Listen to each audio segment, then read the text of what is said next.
Decision 2024, the presidential primary season finally underway and getting started. Donald Trump's win in Iowa last night is the largest caucus victory ever.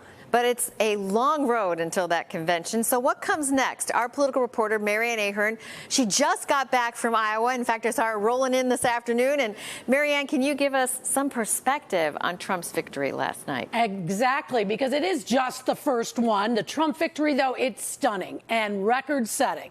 He ends up 30% ahead of the challengers. The previous largest spread, 12%. It turns out 110,000 Iowans participated in the Republican caucus. That's down from 186,000, a record high in 2016.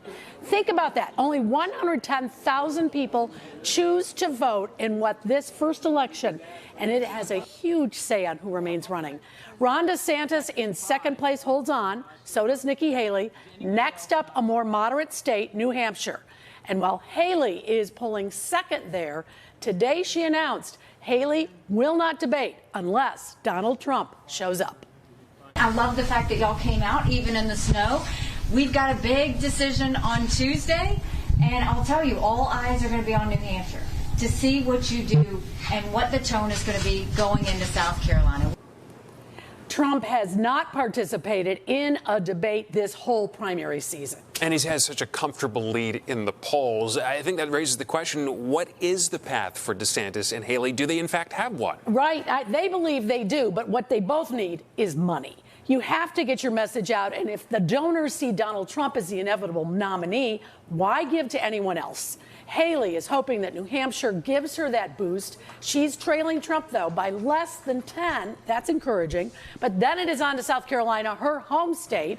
However, Trump is polling far ahead of her in South Carolina.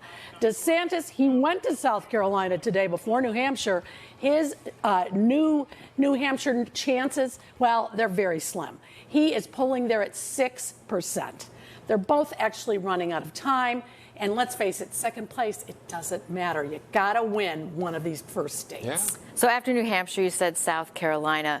But what does this make that the Illinois primary doesn't even matter then? Well, we never would want to say that. No. Sure. Of course not. But, you know, after next week, the focus will be on South Carolina.